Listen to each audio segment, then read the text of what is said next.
Hey everyone! Welcome to your Saturday writing date in October. I'm Natalie Marie Collins from nataliemmariecollins.com and writingdate.com, and I'm here with the wonderful Shelley Hitz. Shelley, how are you? I am doing awesome. How are you, Natalie? Good. So let me give you a quick little intro in case you're not familiar with who Shelley is. Shelley is an award-winning and internationally best-selling author. She's the owner of trainingauthors.com and is passionate about helping authors succeed in publishing and marketing their books. She teaches from personal experience.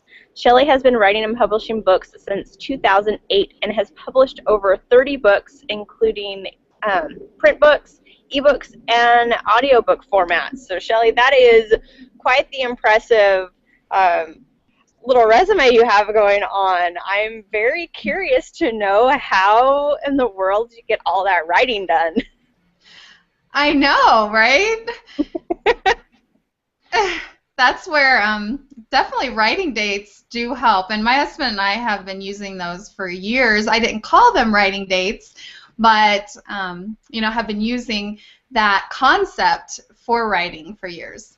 Yes, and and I just recently discovered that they were actually called writing dates because you look at it back through history and realize that so many of the great authors and writers and all of the creatives go to the coffee shops and go to different places to get away and get alone and to have that writing space that they can do this thing called writing. And to me, writing is probably one of the loneliest things that you can do, but yet it's kind of fun, right?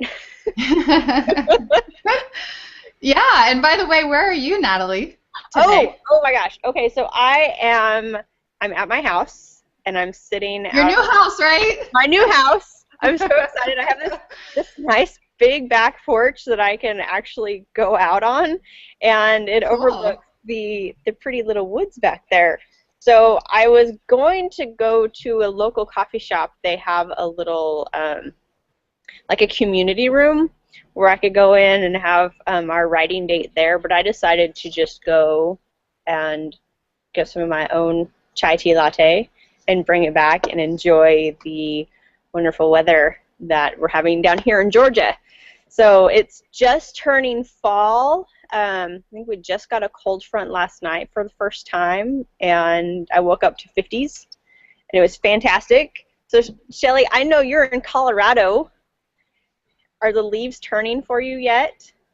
Yes, I think this week was kind of like the peak week for us, and so my husband, being an entrepreneur, we can flex our schedules, so we took a couple days off this week and went and looked at the leaves. So I took yesterday mostly off, so I've been working today, and I've gotten a lot of writing and things accomplished this morning already.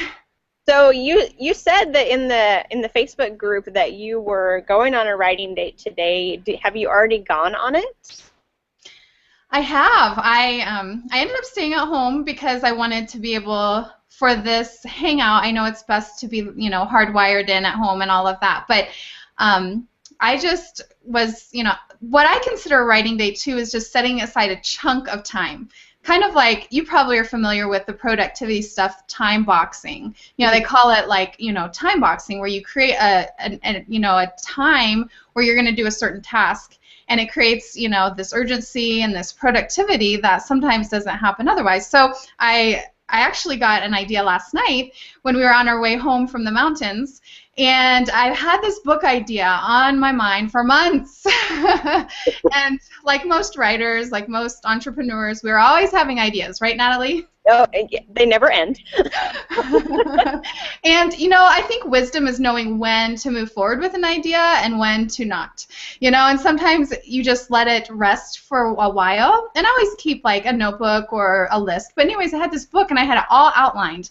And I knew already what I wanted to write. But it had been on a back burner since March. And so last night I'm like, I know what I'm going to do with this book.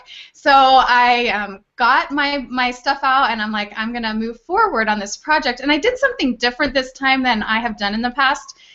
I'm an outliner. I know, like, in the world of fiction writing, they have the, the terms pantster, flying by the seat of your pants, and those that, use outlines and, outline everything and, in advance, script everything out. And so I'm an outliner. I outline, and that's one of the ways that I think I can be prolific, is because I get my thoughts together, I get everything like organized, and once it's organized and I have the flow, then I just pound it out, and normally I just can have that writing date or whatever, and I'll just get in a flow and it'll just come out, and it's usually something that I'm pretty familiar with, and I'll just put I'll put reminders or highlight certain areas where I know I need to do research later, but I'll just write it out, and so I get a ton done. But today I decided to use something different. Tim Castleton recently published a book about how he wrote 2,000 words in an hour, and it was kind of an interesting title. I'm like, I just want to see what he's talking about. What book is that? Put that on as a resource. What? What book is that? I'll put that on as a resource. Yeah, I don't remember the exact title. I can look it up on my Kindle, actually. I was just rereading it.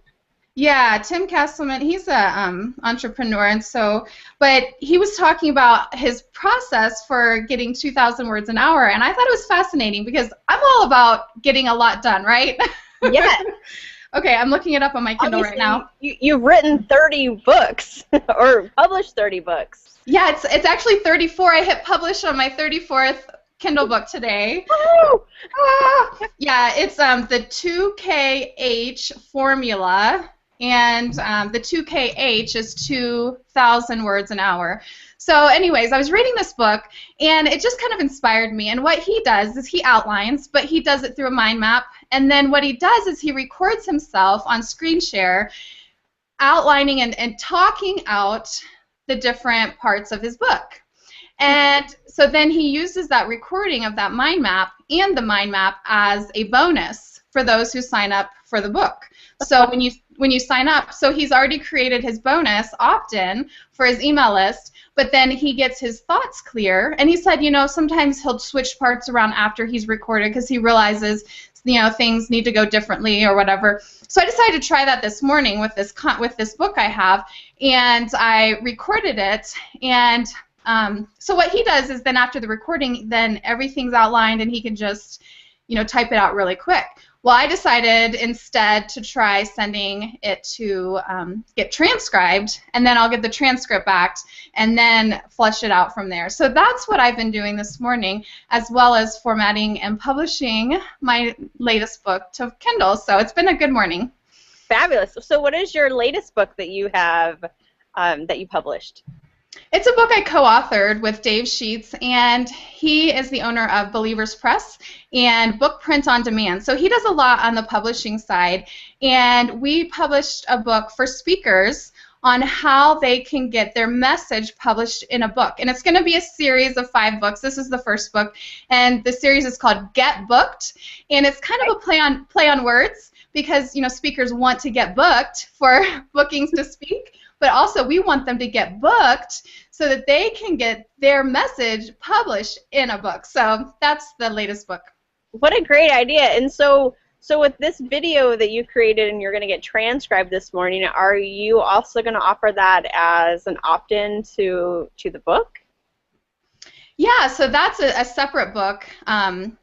Besides the Get Booked series. But yeah, I think that's what I'm going to do. I think I'm going to offer that video and that mind map as a download, but I'm also getting ready to launch a coaching program, and so I may use this book as an opt-in to, as my lead-in to the launch. So because the book is a lot of the overview of what we'll be teaching in even more detail in that group coaching program. So anyways, I have a lot of ideas and I just need to get, everything more clear.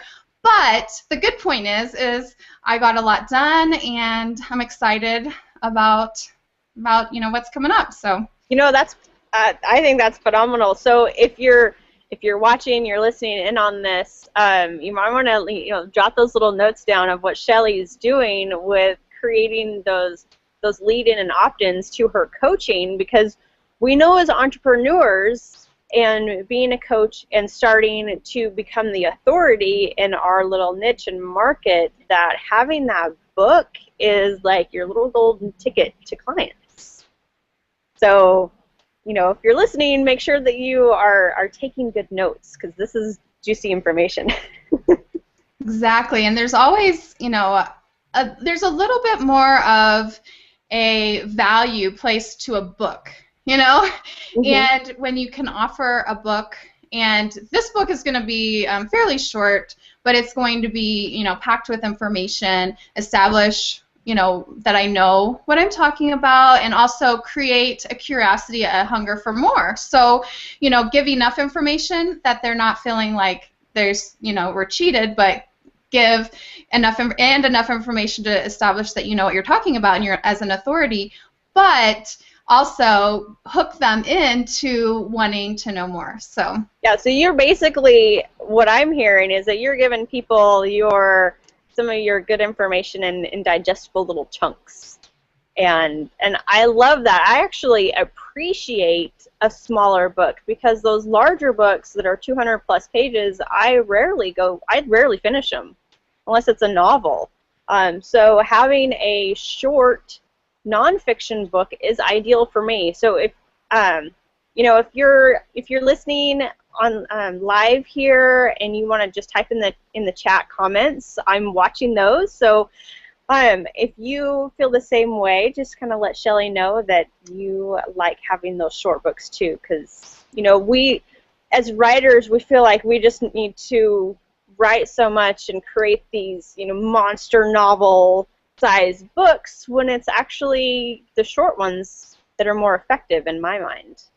Yeah, and that's what I found too in the last few years of publishing, because I've published a lot of series. So I have a series on gratitude, and I broke it up into 3 smaller books, and then I published those 3 smaller books together in one bigger book. But the smaller books sell better because people it's like 21 prayers of gratitude, or 21-day challenge, and they can consume it, they can get through it, they can apply it, and it doesn't feel so overwhelming. And so I just find it interesting that it seems like short for nonfiction. And I'm not sure fiction, people will still read longer books, but the novellas are selling well too. So, it just depends, but definitely writing a series. If you have a lot of content that you want to share, and you're thinking about, okay, how can I share this?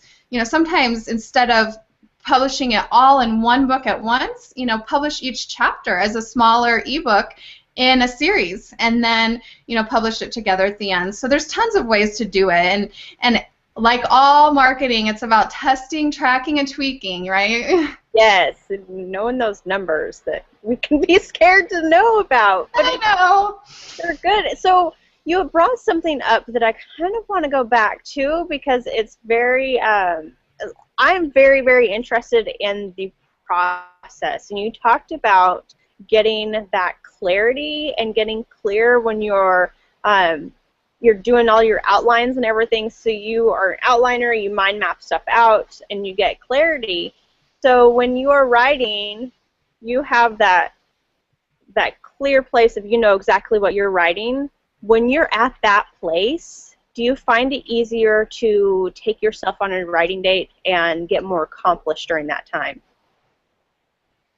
I really do enjoy that, and it just depends on what I'm doing and where I'm at. I'm a very focused, very motivated person, so sometimes I can just sit down on my computer at home and write it out. However, there's so many times I'll just tell my husband, I'm like, I need to get this certain thing done, or I need to get this blog post done, or I need to get this, book, written, or whatever. And so I'll say, hey, let's go and just spend Friday at the coffee shop, and we'll just hang out, all day and eat lunch and whatever, and I'll just get a lot done.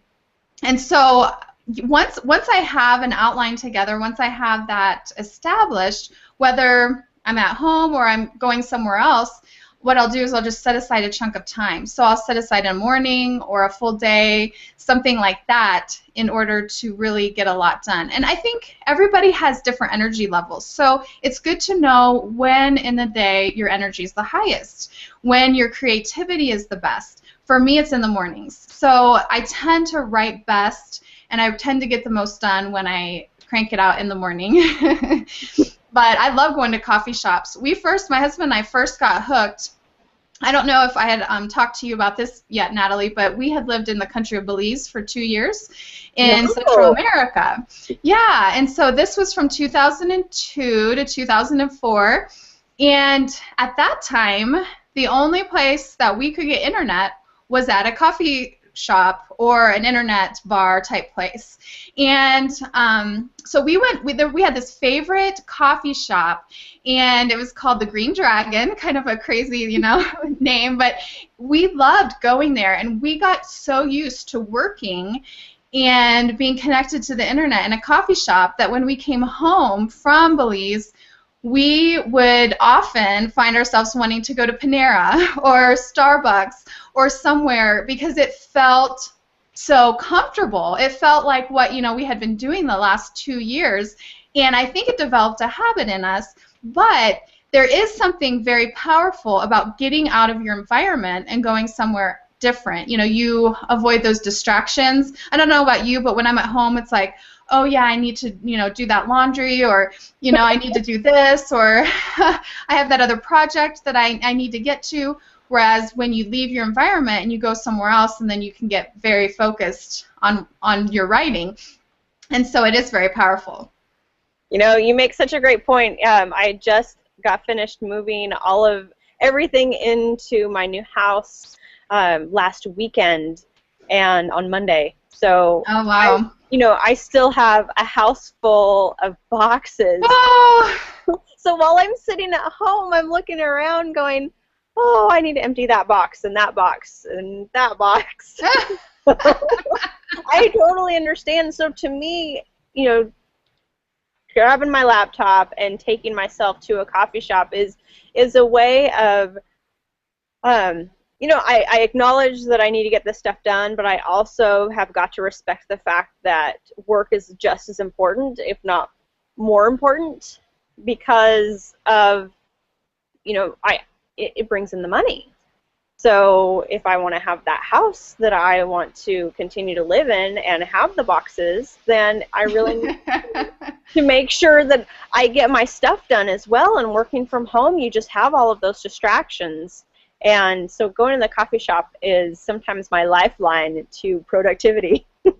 Yeah, and a lot of writers, a lot of people that are authors or have blogs or whatever, they also have either full-time jobs, other jobs, or they have families, or if you're full-time self-employed, you have other responsibilities and other things that you have to get done, and so there's always tons of other things cramming and wanting your attention. And to make that space and to take that time, I love how you call it a writing date, because it's just like, with your husband Lee, it's like when he takes you out on a date, he has set aside that time in his life for you, and to spend time with you. And it's, very deliberate, and it's, very intentional. And I think when we set aside a writing date, we always say, oh, I need to write this, or I should write that blog post, or I have that idea, or I have that book. And yet to take that deliberate and intentional time to nurture that side of us, but also to be productive, I think is very powerful. Yes, and you write books, and I do have a couple in the works, but I love taking my writing dates and writing blog posts. I write long blog posts, and they'll take me a while to write. But at the end of my writing date, I've accomplished, writing that blog post, which feels so good. So for you, when you're writing a book, and you have that outline, when you go on a writing date, do you just focus on one particular section or chapter, or how do you structure that?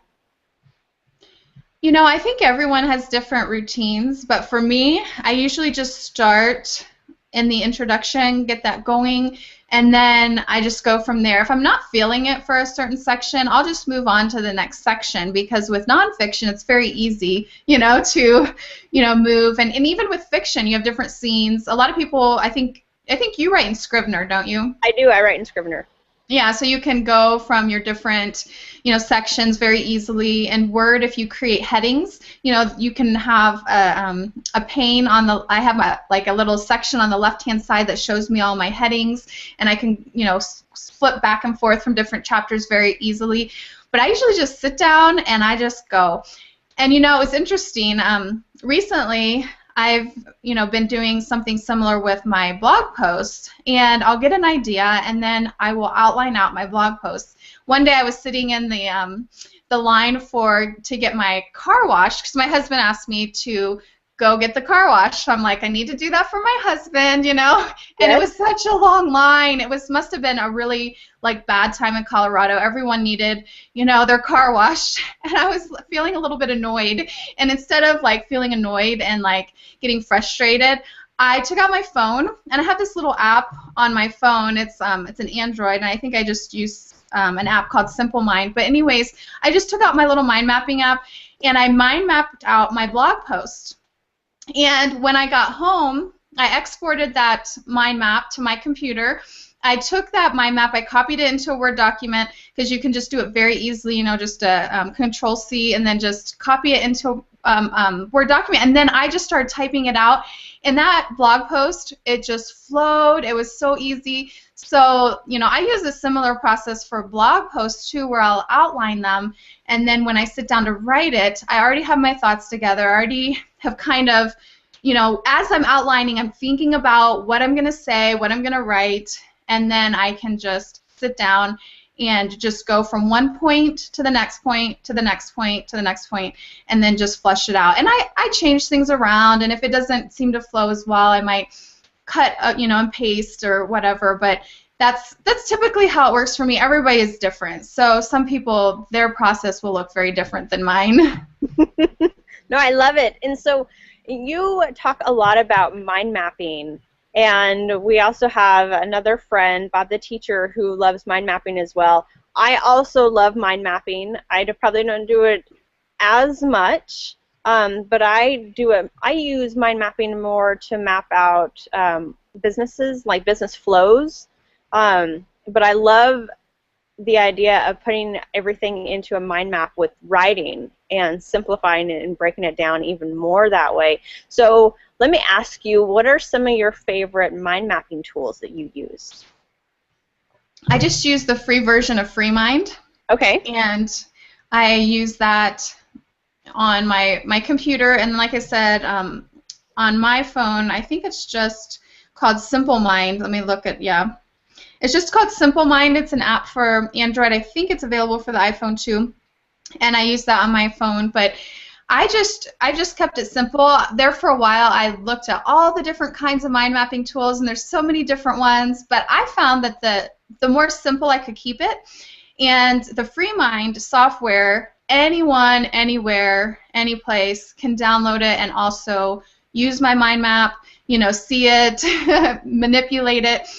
And one thing that I've been doing lately with one of my business partners, Heather Hart, is we will get on a Skype call and we will actually mind map out the outline for the books we co-author. So we will get on the call and I will be screen sharing, because it'll be an audio call on Skype, and you can do this free through through Skype. You don't have to upgrade or anything. Just do an audio call, and then you can share your screen.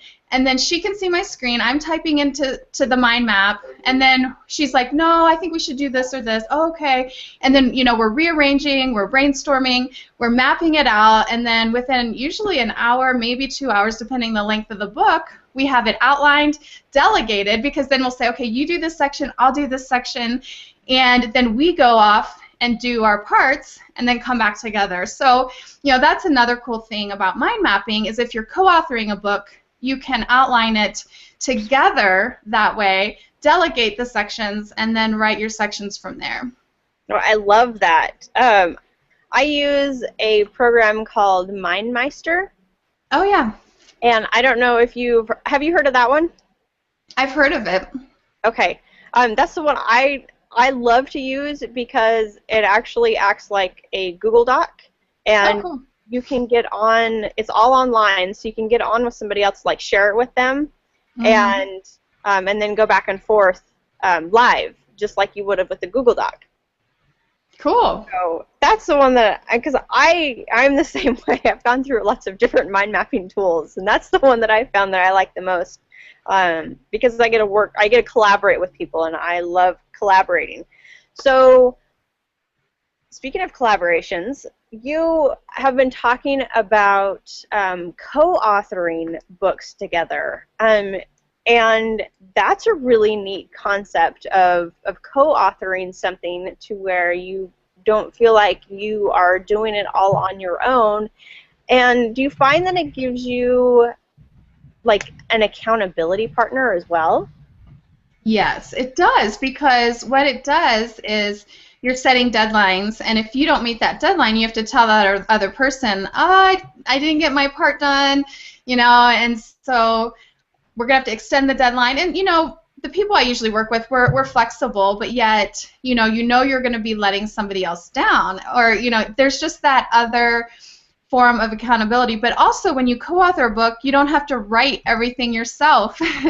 So I've also published books that are anthologies, and what that is it's a collection of multiple people. So I have a book, 21 Stories of Gratitude, and it's 21 stories. One of the stories is mine, but then I write the introduction and conclusion, and then, I'm like a project manager, or you can hire a VA to be the project manager, and then you gather the stories, you choose the ones you're going to use, edit, compile, all of that. But that's also an easy way to get a book written.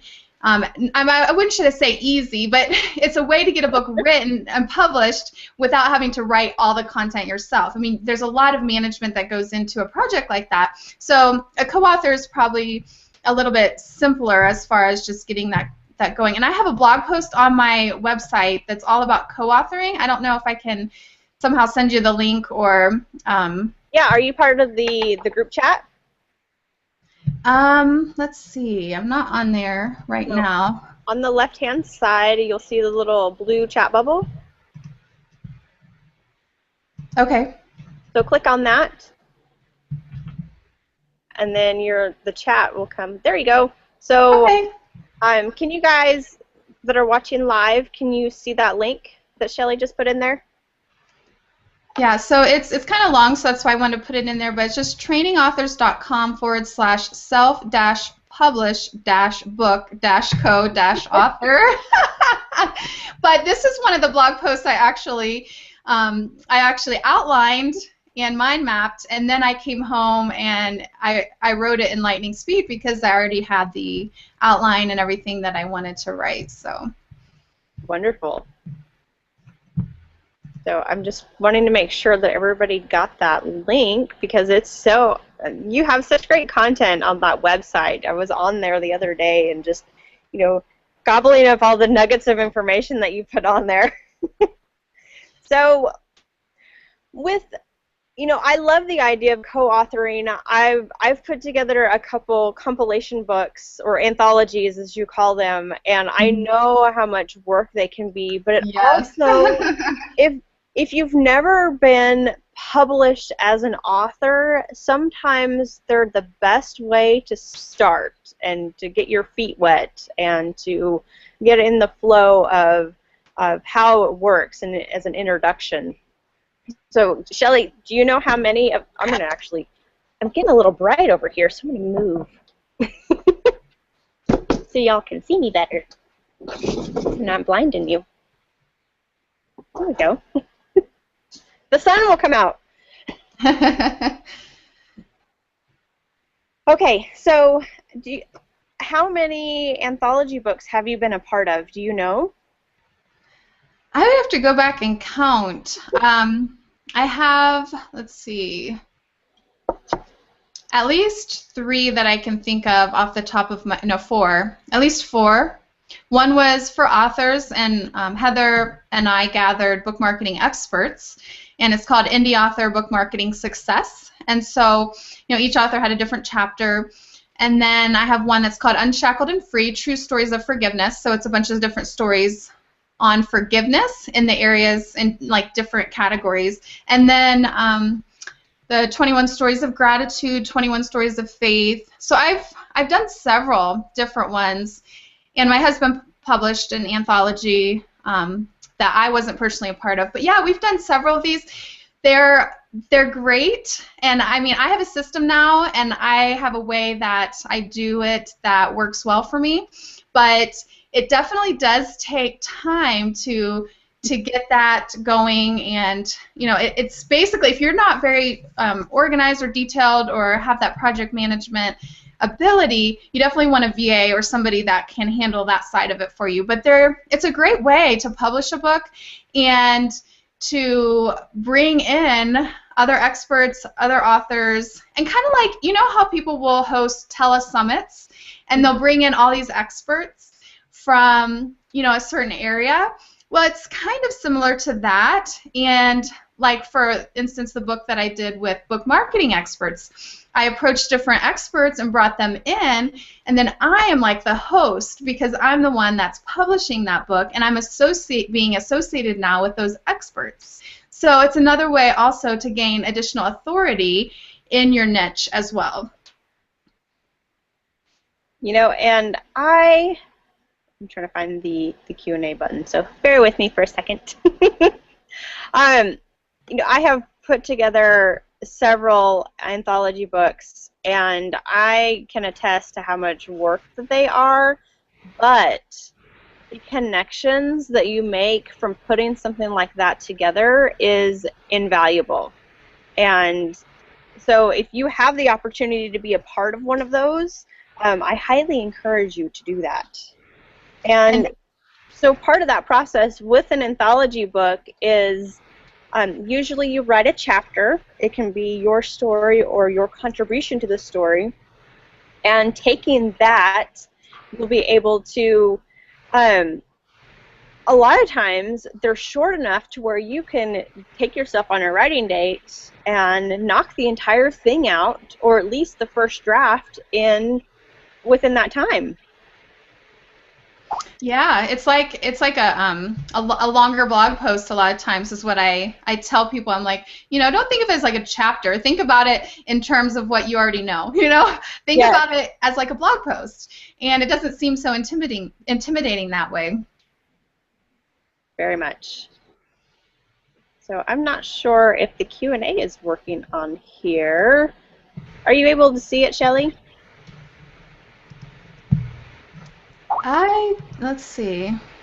Mine's telling me it's disabled, so if y'all are typing in there, I'm not able to see it at the moment. Yeah, it says that for mine too. It says this feature is disabled. Wonder what's Do you see any questions on the event page itself? I don't know. Let me go look. So, while y'all are waiting on me to do this. Oh, there we go. Monique says sorry she's late. Monique, it's totally okay. We love having you on here. Yes, thank you for joining us. And Fatou, I think is Fatou. She's joining us from London. Awesome. So welcome. And I'm very excited to see everybody. So I'll just go back to the event page now that I know that it's being silly on me. Don't you love technology? I know. It's such a give or take. So I'm going to post your little link that you shared with us. I'm going to post it actually on the event page itself. Okay. So that so everybody can see it, just in case they're not able to see the chat.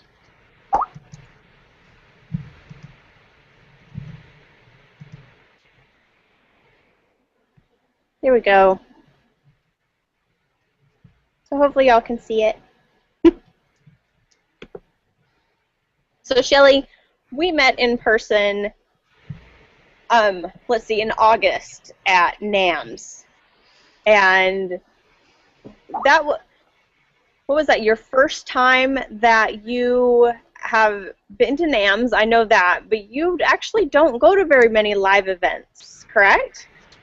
Well, up to that point, I didn't.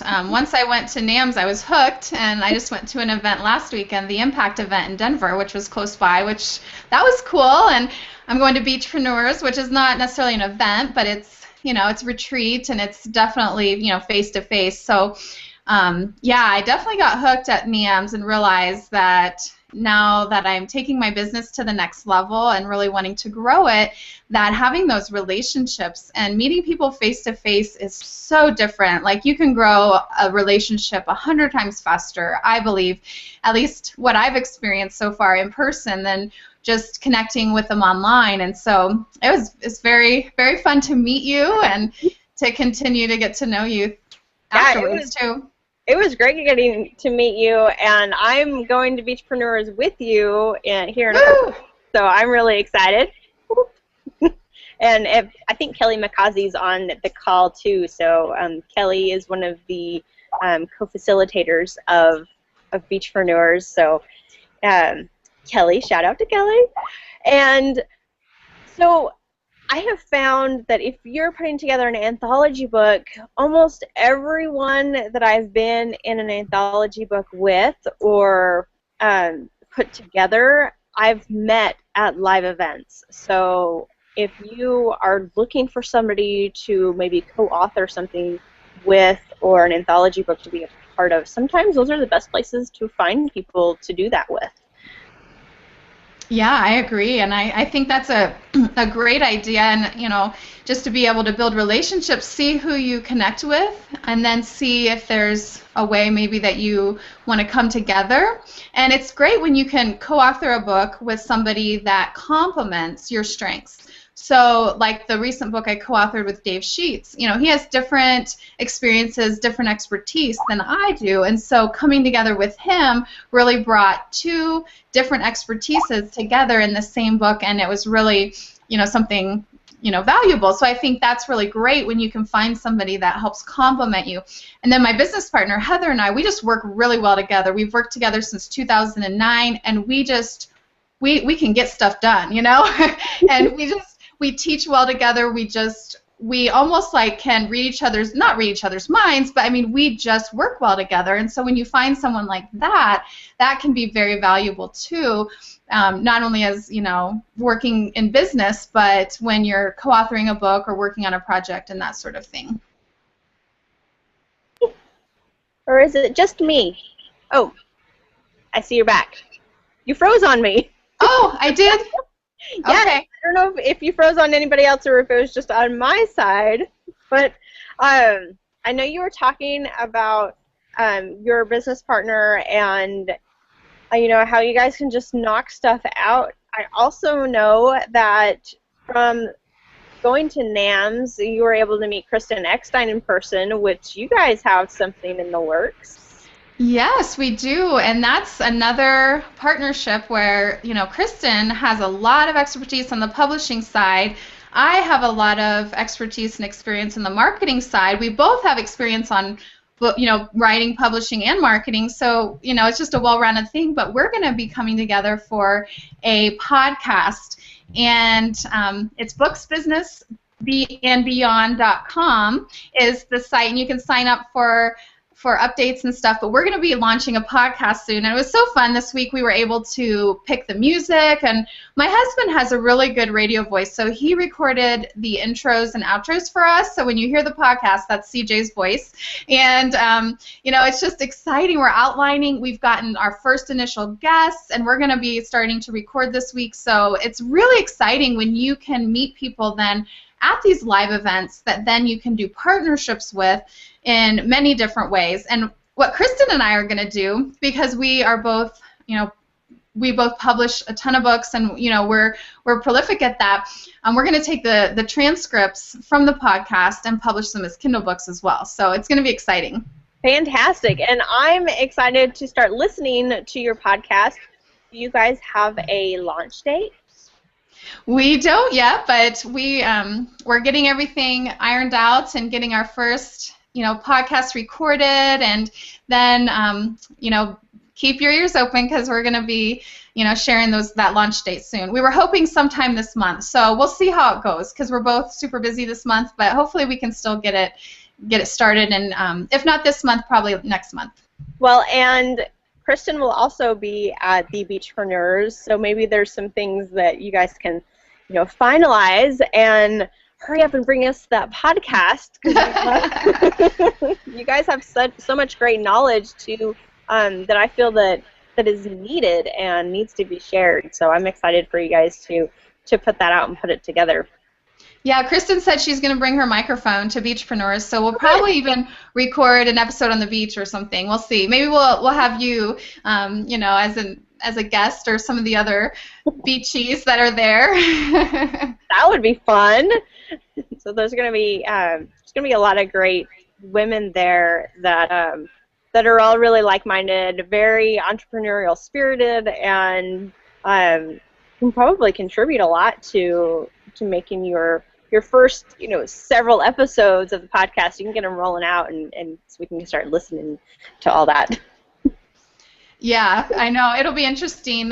Kristen is actually going to also take her gear and her stuff to Bob and Teresa's wedding, and we may actually record some Saturday morning too, and she'll grab a couple people while they have downtime. She's like, it might not work, but hopefully we can get a couple people to do an interview while she's there. So we'll see. You just make it work how you can.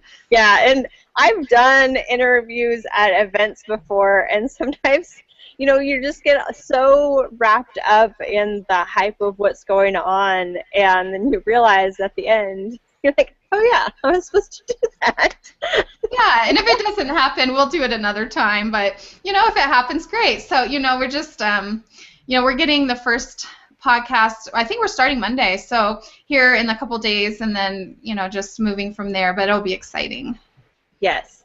So if you're listening and I have a question, go ahead and type it in on the event page. For some reason, the Q&A box is disabled for us, and I want to make sure that we ask Shelley your questions. So if you have questions for Shelley, with her writing process, where's her favorite place to go on a writing date, which I think I'll go ahead and ask that now. So Shelley, where's your favorite place to go on a writing date? You talked about coffee shops, but have you found one in Colorado that you love? Yeah, there's this little coffee shop that, and I think I talked about it in your Facebook group, but it's called the Principal's Office. And this, yeah, I know, it's based within a school. So the school is Ivy Wild School, and a brewery actually, Bristol Brewing Company, bought the school and renovated it for business. So every business in there has a name associated with the school. So Principal's Office is the coffee shop. They also have alcohol, and so Nice. Yeah, but they have little nooks and crannies and stuff that you can set your computer up and just go. And actually, when I really want to get writing done, it's a good place to go because their internet tends to be on and off and not real reliable, so I don't have those other distractions, as much. But yeah, it's just a cute little place, really good coffee. I don't know about you, like if that's an important thing too, but my husband is a coffee snob, and he's kind of made me into one. So having really good coffee is important, and they make each of their coffee, like each cup of coffee separately as a pour over, and they find all of their different beans from different places all over the world, and they some of their employees are just there to find the best coffee beans and the best coffee with the best tones and this and that. So if you like coffee, and then it's just a fun atmosphere, and then I just can find a place, usually a nook, that I can just put my, set my computer up and just get to work. They also have food there, so that's nice. If I'm there for a longer period of time, I can just buy food and eat food there too. So I love going there. Instead of just the pastries, Yeah. It's funny that you bring up coffee. I like coffee, but I actually my favorite is chai tea lattes, which is, to me, has less caffeine. It doesn't make me so jittery, and it's not so stimulating. And So chai teas are what I become a chai tea snob when it comes to that. Um, but I went over to Italy several years ago, and something that they have over there is it's what Starbucks modeled their entire coffee shop after, and they call them bars. So it kind of threw me off because here in America we think of bars as being alcohol bars, and Right. there it's coffee shops. And you go up and you stand up at the counter and you order espresso or your cappuccino, but most people get a shot of espresso in the mornings, and you mix a little bit of sugar into it and drink it straight. And it was very fascinating to me that everybody did this because here in America we like to girly it up, doctor it up, whatever you want to call it. And so, but I found that it tasted really good and it was smooth, and I was really surprised. So when I came back to the United States, I specifically went over to Starbucks and ordered a shot of espresso straight and put a little bit of sugar in it and tried it, and it was terrible. Awful. So I just stick with chai tea here. Yeah, chai tea lattes are good, I've tried to quit drinking coffee a couple times just because of the caffeine and just different things, but I just can't. Have you tried going to decaf? I have found a decaf. Like, decaf is chemically processed, and so I like to use a decaf that's Swiss water processed, so it doesn't have the chemicals. And there's one company, and it's actually a company out of Colorado in Denver. It's called Dazbog. Their Swiss processed decaf coffee actually doesn't have that bad of an aftertaste. Most decaf does. So that is my favorite decaf. And normally I'll just do, like, if I've already had my coffee for the day or whatever, I'll try to just do that or mix the coffee half and half. But definitely, I definitely love my coffee. So it is fun, at times to go to a place like Panera where you can get unlimited refills and just, keep filling up. And, sometimes I'll get tea instead of coffee, or whatever. But yeah, definitely am a coffee lover. Do they have unlimited refills with their tea at Panera? Yes. See, that's such a great tip right there. Yeah, and you can go up and get different tea bags. So, like, I've asked them before, and unless they've changed their policy, but, you can go up and the next time you refill your tea, you can get a different type of tea. So you can try a different one or get a caffeinated one and then get a decaf one. So, yeah, that's a great little tip. If you're taking your writing date to Panera and you love tea, you can get refills on that too. And the regular coffee as well? And the coffee, yeah. Nice. Very, very good to know. I love little tips like this because, when you go to somewhere like Starbucks where their coffee is $5 a pop, even though it's delicious, it can get expensive. So, yes. So having little places like that where you can find cheaper ways to go on a writing date is always number one for me. Another little tip, do you have Einstein bagels in your area? Yes. Okay, Einstein bagels, at least here in Colorado Springs, when we go, and even if we just buy coffee or a bagel or whatever, on the receipt you can fill out a little survey, and then the next time you go in, you get a free coffee. So that's another little tip too. If you want to go to Einstein Bagels, a lot of times you can get a free coffee for your next writing date. Nice. I know a little place here in Atlanta that when you get the regular coffee, when you go back and get a refill, it's $1 for the refill, which is still really, it's like, what, half price than what a normal cup of coffee would be. So finding places like that around your town to have a writing day, that to me creates a more loyal customer following. So great. So if you have questions for Shelley, I don't know if you guys are on the event page itself, but the event page is on Google. So if you're looking on NatalieMarieCollins.com, below the video, link specifically to the event page, and it's the Google Plus page. So if you click on that, then you can go in and type in a question. Just put it where it says "say something," and right below the video, and we'll be able to get those questions answered for you. So, Shelley, I know I have a couple little furry writing friends. Do you have any furry writing friends? I don't. Do you have yours with you to show us? Actually, I put them inside. Oh, you need to bring them out next month, Natalie. I will. My cat is declawed, so she's not allowed outside, but she loves to be my little writing partner and sit in my lap while I'm doing stuff.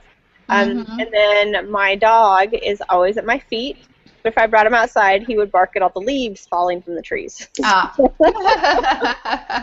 He's kind of silly that way. Yeah, I know. We used to have a little dachshund, a little wiener dog, and she would sit on my lap all the time. And if we still had her, she'd be on my lap, wanting to be on my lap when I was writing. But right now we're in a condo, and it's we're not allowed to have pets, and we're just in a season of life where it's probably a little bit harder, with our lifestyle and everything. But I definitely miss her. Yeah. Aww. Yeah. Well, so that's fun that you have them to write with you. Maybe that's something people can do. They can take a picture of them and their furry writing buddies and post it in the group. Furry writing buddies. I do. Sometimes it can be a little bit of a distraction, so I got to take myself on a writing date to get away from the distraction, because then I feel mean if I lock them out of the room. Aww. So I don't know if you've ever experienced that. It's so sweet, but sometimes cats like to lay on your arms as you write. Oh. I don't know if you've ever had that experience, but cats. No. My cat will do this number on my arm, and it makes it really difficult to write. Oh man, yeah. I've never had that experience because I'm allergic to cats. So I've never owned a cat, and I usually don't let cats lay on my arms because I know that I'll be sneezing and a mess. So. Oh, you poor thing. You're missing out. I know. I know. The love of all the cat photos on Facebook that I see, I'm like, oh. That's as close as you get, huh? Yeah, I can take allergy medicine and I can be fine. If I came to visit you, I would, and I took allergy medicine, I'd be fine. But I just don't want to have to live on allergy medicine, No, and that's not healthy for you. Yeah, so when my husband and I got married, we were both allergic to cats, and it was that's one thing that we'll always agree on, because we're both allergic to cats. Yeah, and, if you're on allergy medicine all the time, it causes brain fog, and it makes it really hard to write. You're on brain fog all the time. Right. Yeah. So what's on the what kind of projects have you been working on? What kind of things have you been writing? With the move and everything, I confess, I haven't gone on a writing date in probably a week, and I miss it. And so today is my first writing date day in a week. And I will just be continuing to knock out my blog post. I'm starting another website that I got to write some copy for and get that up and going. I have to get that up and going by Tuesday. Is that your own website? Your own website or someone else's website? It's my own website. Okay. So it's getting promoted on Tuesday, so I have to get that up and going. You know how that is. Sometimes these short blocks of time where you have that deadline is crucial for being able to get stuff done. It's amazing what you can get done when you have a deadline, right? Yes. Crank it out. And that's one of the things I love about going on a writing date, is because it really just it gives you that block of time where sometimes I'll go later in the evening. We're 7 or 8 o'clock at night, and if the coffee shop closes at 9 or 10, I know that I have this amount of time to get it done and get out. So sometimes I do that stuff on purpose. Smart girl. Yeah, you know what works, and you do those things that work well for you. Yeah, I don't live on an adrenaline rush, but sometimes you got to give it to yourself to get your deadlines met. Yeah. So let's see, we have about 5 minutes left. And so if you have a question for Shelley, type it in on the event page. I see Kitty's here. So hi, Kitty. How are you? And Gary Huff is here. Gary, good to see you on. I'm so happy you joined us. And let's see what else is going on this page over here, guys. So if you have questions for Shelley, go ahead and type it in on the event page. And so Shelley, with our last 5 minutes, trying to decide what we should talk about.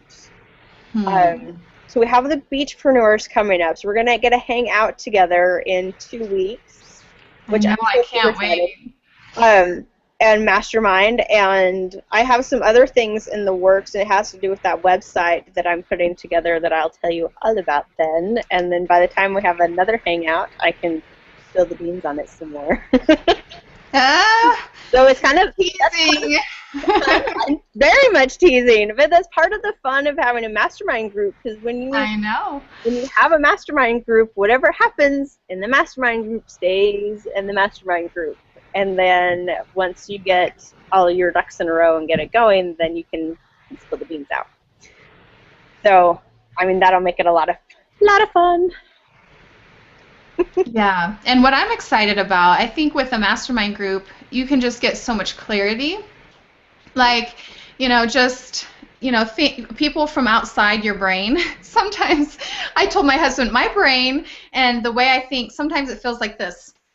There's like things going on all the time, and that's why I like to create space. And sometimes, just even not necessarily a writing date, but a strategy date. Like just setting aside time to just step back from my business, step back from whatever I'm doing, my projects, and to really be like, okay, what is going to be the best thing moving forward, or what is the best thing going to be for the next 3 months or for this project. And I can get a lot of clarity to doing that, but then also having other people speak into it. Like I went to NAMS, and one of the things I wanted clarity on was a group coaching program I wanted to do. I knew I wanted to do some sort of 1-month type group coaching, and so I talked to you, I talked to Bob Jenkins, I talked to Felicia, I talked to Nicole Dean, I talked to Kristen Eckstein, and it was like all these people, and then like you helped me come up with the name. And it was like,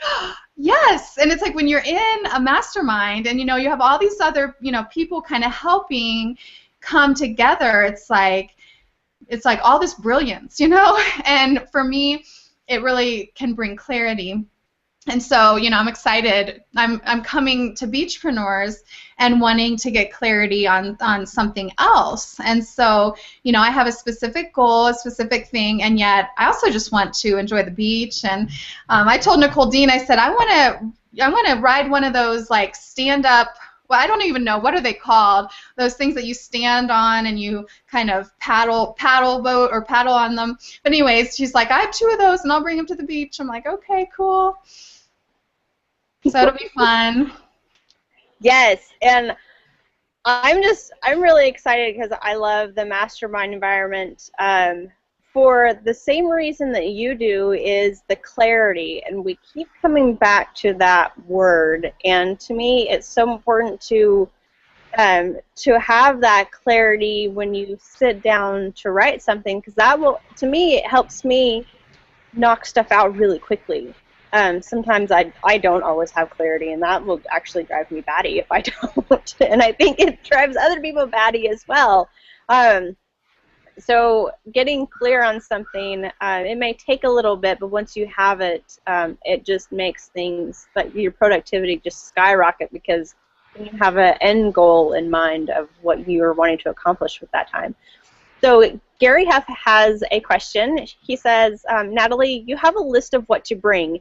Is there something that either of you did bring originally and thought would be helpful, but learned to not have with you on a writing date? Yeah. That's a good question. A lot of times, if I'm really trying to get writing done and be productive, I will still bring my phone with me, but I will turn it off. And I'll even tell, like, if there's certain people that I know might text me or whatever, I'll, tell my husband, tell my mom, or whatever, and I'll just say I'm turning my phone off, and I'll be back on in a few hours. So I will literally turn my phone off during that time and try to remove that distraction. But I love having a notebook. I'm sure that was one of the things on your list, right?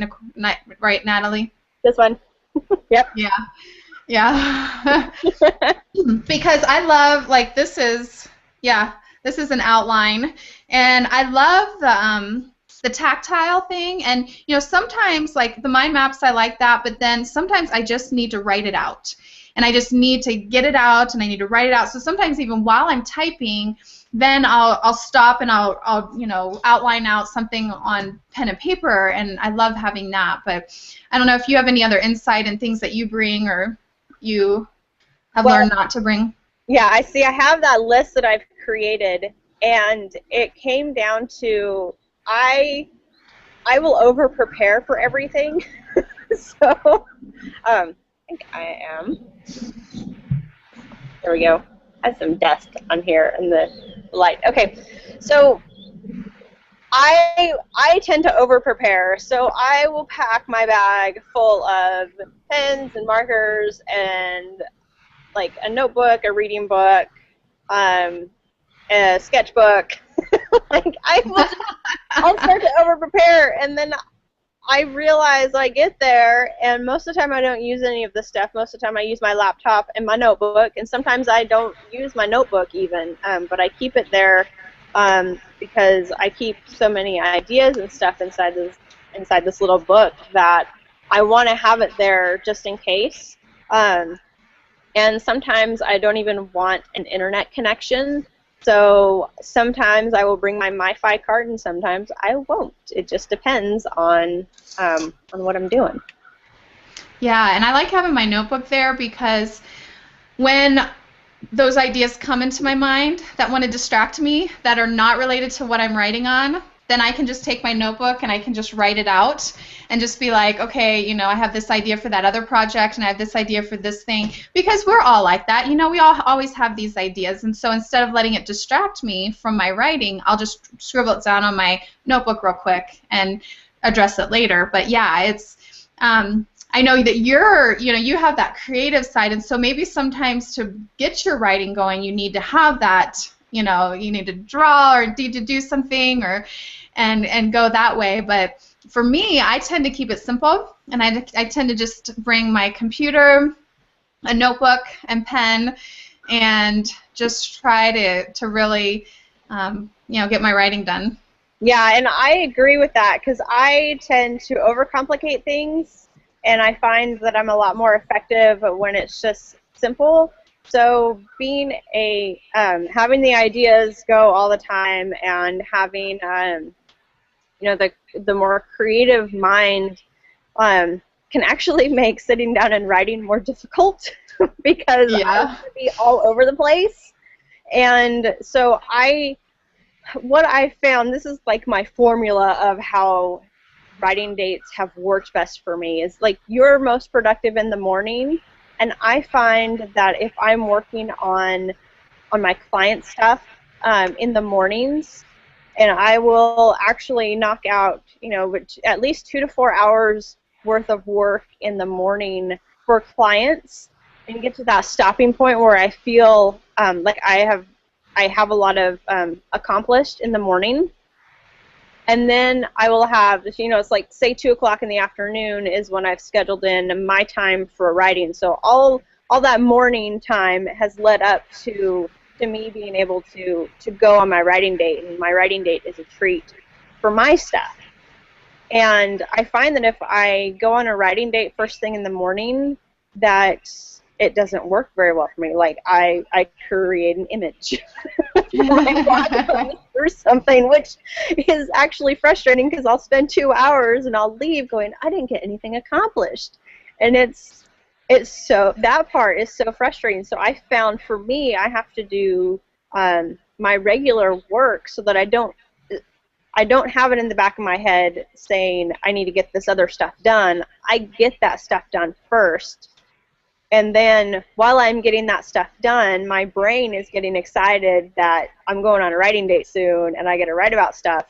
And then it starts focusing on, and I ask myself the question, what are we going to write on the writing date? What are we going to write on the writing date? And so I'm asking myself that all morning long. So by the time I get to my writing date, I know what I'm writing about. I have the story laid out in my head, so I have it. So I have that clarity because I've allowed myself that focus time in the morning, and I've set aside the time over here.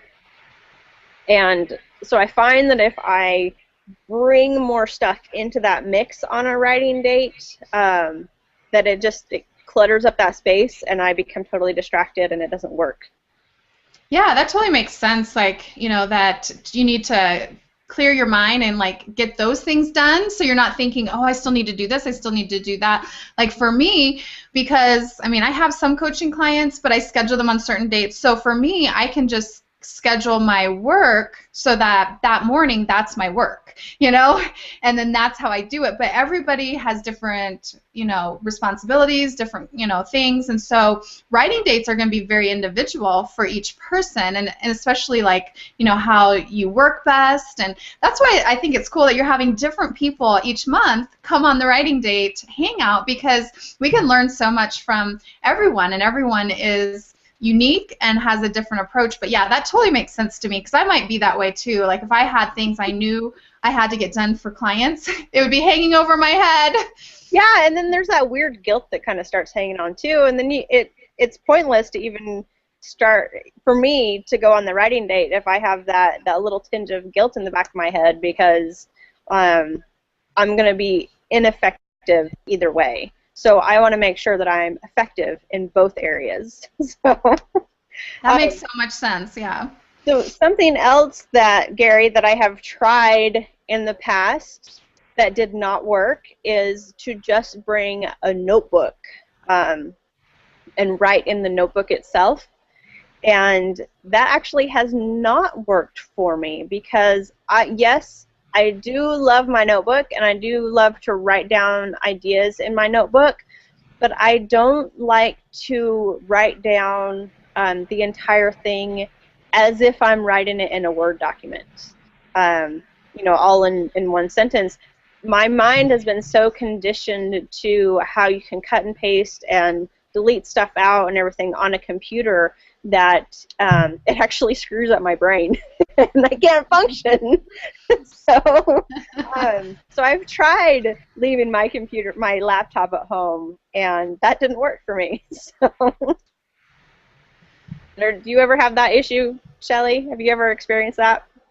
Yeah, and for me, it does. I can type faster than I can write. And so, like, to write things on like a notebook, like ideas or, things like that is good.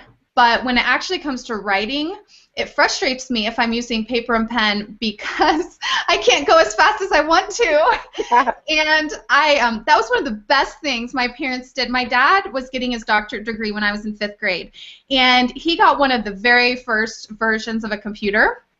And the first game we only had one game on that computer, and this was back in 1985. So it was a typing game. So, I was very motivated to play that game because it was fun, and it was the only game we had. Well, to this day, I am so thankful that I learned how to type, because it has blessed me over and over and over again in my business and as an author. And so for me, like, my husband doesn't type very fast. He kind of hunts and pecks. So he actually kind of likes to write it out in a notebook, because then have somebody else type it.